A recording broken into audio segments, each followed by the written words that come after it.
datangi rumahnya Bombetta. Kas begini bungkus anta. Assalamualaikum Bombe. Udah. Nah bilang Bombetta jalan.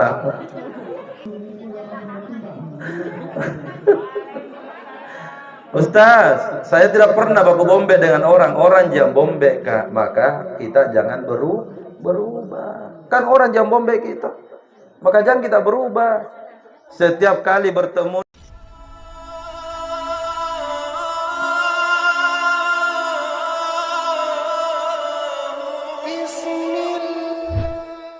Bismillahirrahmanirrahim. Assalamualaikum warahmatullahi wabarakatuh.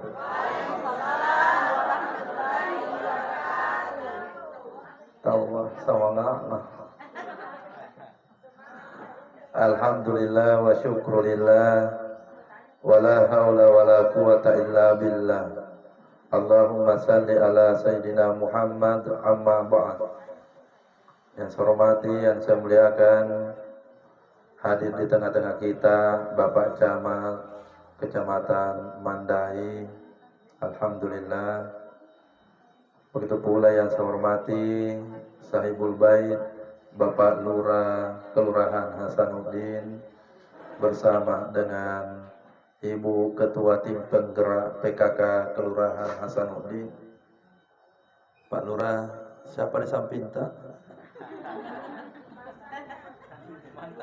Udah, mantannya beda. Mau tak juga.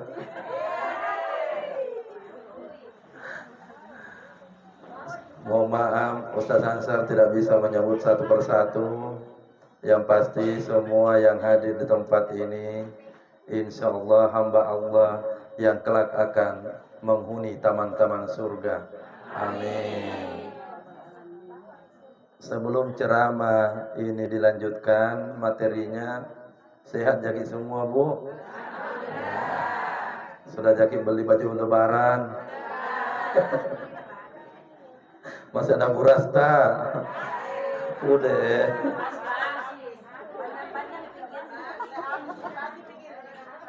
Satu lagi yang terakhir. Aman je cicilan tak? Udah belum. Bapak Ibu yang dimuliakan oleh Allah Subhanahu wa taala. Nabi pernah bersabda, "Man sama Ramadan imana wa ihtisaba, ghufirat lahu ma taqaddama min zambi." Siapa yang berpuasa dengan penuh kesungguhan dan keimanan, ghufirat lahu ma taqaddama min zambi, maka insyaallah Allah akan mengampuni seluruh dosa-dosa yang pernah ia lakukan. Jadi seharusnya memang tersenyum selalu. Tapi ada jemaah yang bertanya, dosa yang pernah kita lakukan semua apakah Allah sudah ampuni? Ternyata dijelaskan bahwa dosa yang dimaksud itu terbatas dosa kepada Allah. Masih ada dosa yang belum terlepas sesama manusia. Inilah salah satu tujuan dari rangkaian pengajian yang kemudian kita rangkaikan bersamaan dengan rangkaian sekaligus halal bihalal. Kalau boleh saya tanya ibu-ibu, siapa sih yang tidak punya banyak dosa di antara kita? Dosa kepada Allah, alhamdulillah Allah telah ampuni. Tapi dosa sesama kita, inilah tujuannya kita berkumpul. Kata Nabi dalam hadis riwayat Imam Muslim, pintu surga akan dibuka yaumul isnain, hari Senin, wa yaumul khamsain, pada hari Kamis. Disetorlah amal ibadah anak cucu Adam dan ampunan Allah turun kepada kita. Kecuali Allah tidak mengampuni dan tidak menerima amal ibadah bagi mereka yang memutus silaturahim. Unzur hazani hatta yastalihan. Ampunan Allah tunda, amal ibadah pun masih ditolak hatta yastalihan, sampai orang yang si bombe ini yastalihan, menyambung kembali silaturahim. Ini yang mau ditanya dulu. Tidak ada ibu-ibu yang baku bombe. Tidak ada Jangan aja, sana aja. Makanya kalau ada yang baku bombe gampang. Sebentar resepnya. Mohon maaf, kan dikasih itu biasa bungkusan. Tapi kalau tidak ada bungkusan karena disiapkan makanan, beli sebentar bungkusan kue di luar, baru datangin rumahnya bombeta. Kas begini bungkusan tak. Assalamualaikum bombe. Udah. Nah bilang bombeta jalan.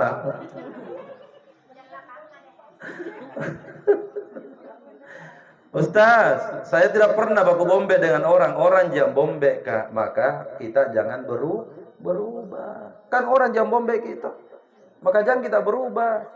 Setiap kali bertemu di jalan, setiap kali bertemu di masjid, ucapkan Assalamualaikum bombe. Langsung bilang Waalaikumsalam la jalla. Kenapakah kita tidak mau baku baikan? Sebenarnya setan gitu yang bikin kita. Makanya selalu kita ingin bertolak belakang. Itu yang pertama yang disampaikan. Silaturahim jangan pernah terputus. Apalagi Ramadan sudah pergi di antara kita. Inilah satu makna halal bihalal. Yang kedua, Nabi menyampaikan pada saat kemarin 1 Syawal, maka kita kembali Idul Fitri, kembali ke dalam kesucian kita. Kayaumu waladathu ummuhu, maka semua orang yang telah berpuasa dengan keimanan dan kesungguhan di bulan Ramadan, selesai Ramadan, pergi Ramadan, maka ia seperti kembali seorang bayi yang baru lahir dari rahim ibunya, bebas bersih dari dosa-dosa. Jadi sebenarnya kita ini alhamdulillah sudah dapat ampunan, bersih dari dosa-dosa, sudah tomaki baku jamak-jamak dengan orang-orang yang pernah baku bombe dengan kita. Alhamdulillah. Tinggal dipertahankan supaya kita tidak lagi punya banyak dosa. Tinggal dipertahankan ibu-ibu. Di antara yang hadir di tempat ini bisa dipastikan bahwa Ramadan yang akan datang mungkin sudah tidak ada lagi. Jadi mesti dijaga kesucian ini supaya kita tidak menumpuk kembali dosa yang sudah diampuni oleh Allah. Kita laki-laki mesti juga menjaga diri ini supaya tidak banyak lagi dosa. Kita laki-laki banyak dosa, itu sumbernya, akar masalahnya dari satu titik. Apa masalahnya laki-laki nanti banyak kembali dosanya? Termasuk Pak Lurah dengan yang ceramah dengan Pak Cawa adalah dosa yang bersumber dari kedua mata tapak. Pak Lurah, ini mata atas kita ini banyak sekali dosanya memang. Makanya nanti di Padang Mahsyar mata atam ini yang paling menakutkan. Laki-laki meninggal nanti yang paling banyak dosanya dari kedua mata. Kenapa bisa? Karena semua laki-laki memang begitu. Bila lama, ulangi dong. Bila lama, tidak begitu je suami tak. Macam ada bilang tidak begitu suami itu. Boleh jadi suami tak lebih bila lama atau pak. Cuma tidak ada di sini. Kalau perempuan banyak dosanya setelah Ramadan kembali dipenuhi banyak dosa, bukan kedua mata, tapi gara-gara, ulangi dulu gara-gara, ini tahu kan jawabannya? Itu Pak RW nanti untuk mulu-mulu. Perempuan banyak dosa bukan karena dua mata, maka setelah Ramadan pergi, seharusnya perempuan juga mulai banyak, mohon maaf, menjaga lisan. Tapi tidak ada di sini tahu, sana aja ada. Mulu nade sana koro-koroan. Bu, enggak begitu di sini. Bilang tidak percaya kah? Sampai-sampai ganasnya itu mulut suami, jarang-jarang mau pulang gara-gara selalu di moro-moroi di rumah. Bu, saya pernah tanya teman yang suka tinggal di warkop. Saya bilang, kenapa kita suka tinggal di warkop, minum kopi? Nah, ada tahu jika apa kopi di rumah? Dia bilang, Ustaz, sebelum saya jawab, lebih bagus duduk dulu. Nah, begitu saya duduk, langsung datang pelayannya yang cantik, langsung bilang, mau minum apa Pak Ustaz? Saya bilang, apa yang ada? Kopi ada, susu ada. Saya bilang, oh boleh tidak pakai susu? Langsung lagi ditawarkan, pakai susu manis enggak? Saya bilang, Kak, oh pantas banyak orang di warkop. Dia bilang, Ustaz, ditahu jawabannya, kenapa laki-laki lebih banyak suka tinggal di warkop dibandingkan di rumah? Maka itu juga ibu harus lakukan tombe di rumah sebentar. Ulala. Bu, siapa seorang istri yang mau disayangi sama suami? Coba-coba mi pakai praktek itu. Papa, duduk dulu. Baru tawarkan mau minum kopi atau susu. Begitu sudah langsung bilang, mau pakai susu dikit atau banyak? Langsung bilang suamiku deh, istriku deh, tambah mesra.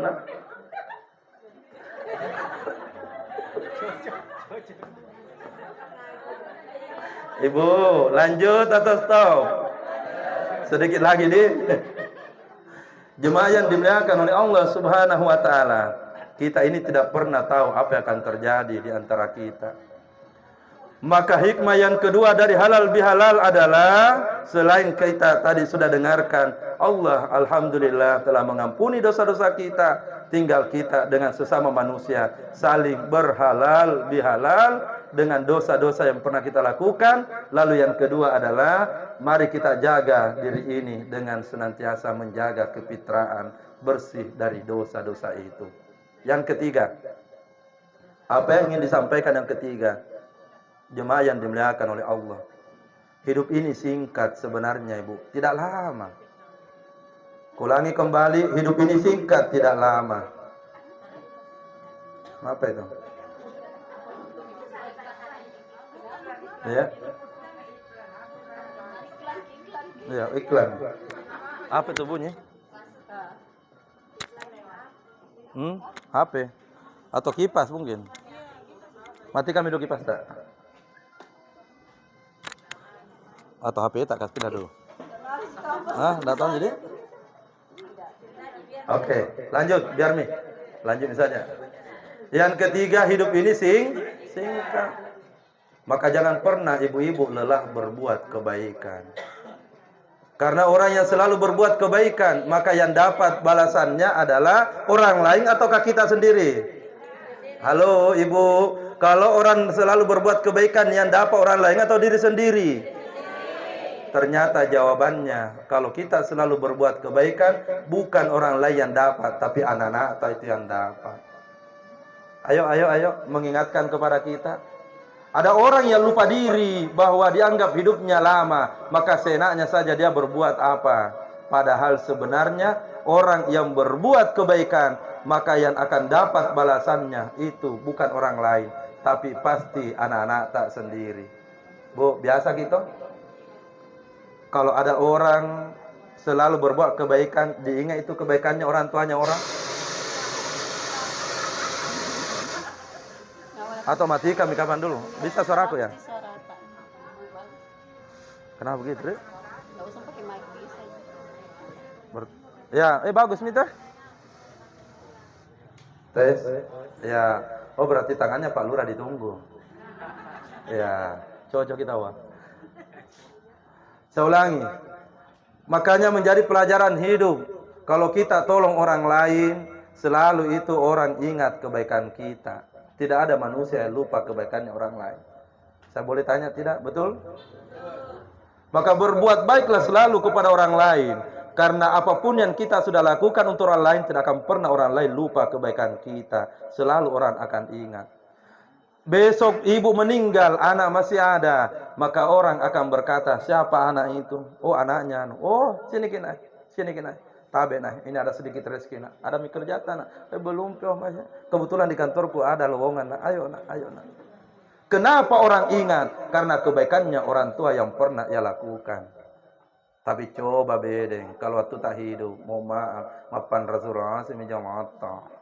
Coba, coba bedeng, waktu kita hidup. Di saat ada jabatan, kita tidak mengabdi karena Allah, maka apa yang terjadi? Siapa anak itu? Kenapa nak begitu kamu dilihat? Oh anak-anak ya anu. Siapa? Anak-anak Siti Marapue. Udah si parale bak mana nasi bapak. Ternyata apa yang kita lakukan hari ini itu akan tercermin kepada anak-anak kita. Makanya jangan pernah lelah untuk berbuat baik. Betul tidak? Ulangi, betul tidak? Maka semangat setelah Ramadan, jangan pernah lelah untuk selalu menanam kebaikan. Karena kebaikan demi kebaikan itu bukan hanya kita yang dapat, tetapi nanti anak-anak tak semua yang mendapatkan berkahnya. Yang terakhir, yang keempat, jemaah yang dimuliakan oleh Allah Subhanahu wa taala. Yang keempat, tentu kita ingin menjadi manusia yang lebih baik di masa akan datang. Mau ki kemana lagi nih Bu? Natambah tua tomma ki. Betul tidak Bu? Adakah ibu-ibu di sini yang semakin tua semakin sehat? Ada? Tidak ada manusia semakin tua semakin sehat. Yang ada manusia semakin tua, mohon maaf, semakin mulai melemah tubuhnya. Perempuan yang tadinya umur 20 tahun masih cantik, 30 tahun masih manis, 40 tahun masih oke, 50 tahun perkara mula nih. 60 tahun mohon maaf, nah biar bedak nomor 7 dipakai, tidak bisa tomis. Inilah yang mesti kita ambil hikmah dari halal bihalal untuk saling terbuka, memperbaiki diri. Waktu begitu singkat dan cepat. Tidak ada yang abadi. Yang abadi adalah apa yang sudah kita kerjakan. Itulah yang akan dilakukan dan diingat oleh orang lain. Nanti Pak Camat akan pensiun. Yang diingat adalah silaturahim yang pernah dilakukan oleh Pak Camat. Pak Lurah juga tidak selamanya di sini. Nanti ada rezekinya jadi camat. Yang diingat pasti siapa ibu-ibu yang selalu rajin datang pengajian. Dan ibu-ibu juga, Pak Lurah juga tidak akan lupa siapa di antara ibu-ibu yang paling banyak bungkus-bungkus. Tidak ada sih sana aja. Ibu, jangan marah deh. Karena kalau selalu marah cepat itu.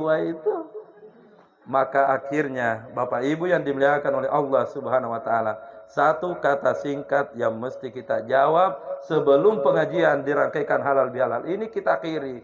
Apakah kita memang sudah termasuk orang yang terbaik di hadapan Allah dan sesama manusia? Kita tahu yang jawab ki. Jangan mulut yang selalu jawab karena mulut itu terlalu pintar bicara. Biarkan hati yang menjawab. Apakah memang kita ini lebih baik dibandingkan orang lain? Kan tahu gitu jawabannya. Ada orang yang jawab, ternyata saya belum lebih baik dibandingkan orang lain. Nah itu yang mau kita perbaiki dengan Ramadan berlalu, dengan halal bihalal ini. Jadi jangan pernah sombong, jangan egois, dan jangan mohon maaf, jangan yang tidak baik semuanya. Mesti kita perbaiki. Itulah yang bisa kita ambil patokan dari hikmah pengajian halal bihalal ini. Semoga insya Allah dosa yang sudah diampuni oleh Allah selalu kita jaga diri menjadi hamba Allah yang bersih dan selalu memperbaiki diri semakin lebih baik di masa yang akan datang. Semoga tausiah ini insya Allah ada renungan dan sekaligus ada siraman rohani. Kita pulang sebentar setelah makan, jangan lagi suka mohon maaf mago. Ulangi mago. Ada di situ begitu? Tidak ada Ji. Kenapa memang Ustaz singgung lagi sedikit di penghujung tausiah ini tentang gosip?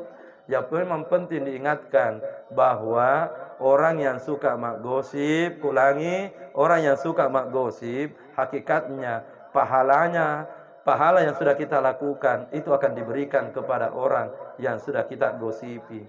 Sebaliknya, orang yang digosipi akan tersenyum nanti lalu berkata, ambil semua dosa-dosaku karena engkau telah cerita saya di belakang layar. Jadi kalau ada pak gosip di sini, alhamdulillah. Belum sampai di rumah habis mi palata, dosanya orang diambil. Termasuk saya paling suka kalau digosipi. Karena biasa tuh ada ibu-ibu, deh itu Ustaz kayak kalau ceramah lah mana. Gosip tidak masalah. Dosaku sudah habis, belum sampai di Maros. Insya Allah sudah habis. Insya Allah. Inilah yang bisa saya sampaikan. Waktu juga sudah tidak memungkinkan. Mau makan, tidak enak kalau belum pakai makan, sudah azan baru kita makan di sini. Alhamdulillahi Rabbil Alamin. Cukup sekian, semoga ada berkah. Dan nanti ceramah ini sebenarnya ibu-ibu ini di luar syutingan Mi, ceramah ini nanti bisa kita lihat